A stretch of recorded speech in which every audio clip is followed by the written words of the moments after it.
Guys, pakita namin sa inyo yung kunting view lang sa aming laminated na ginawa dito sa Katarungan Village. Ito guys, mapansin nyo, yung drawer namin is naka-undermount ulit yung drawer guide na sa ilalim. Makita nyo, malinis siya. Yan, nasa ilalim siya. Tapos, ang purpose ko lang parang ito, ma-open wide talaga natin yung ating drawer. Ang mapansin nyo guys, machine cut kasi ito, tapos ito, ginamitan namin ito ng machine din, itong edge na yan. Mapansin nyo, napaka-pulido. Pulidong-pulido yan. Yan, mapansin nyo, napaka-pulidong-pulido talaga niya. So, ganyan sa amin. Pag may konting chip, papalitan namin yan.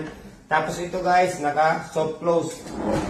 Yan, kusa siya nagsasara. Yung loob namin, nakapacking kami ng 1/2.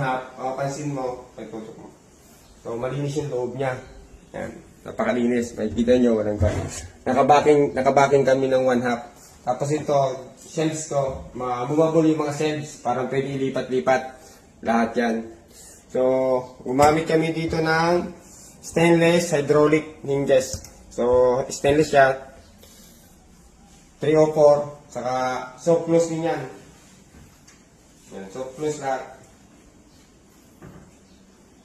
Ito naman, gumamit kami ng oblong type na hangiran. Wala pa yung bar.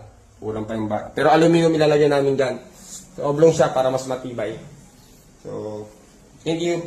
May kami ito na.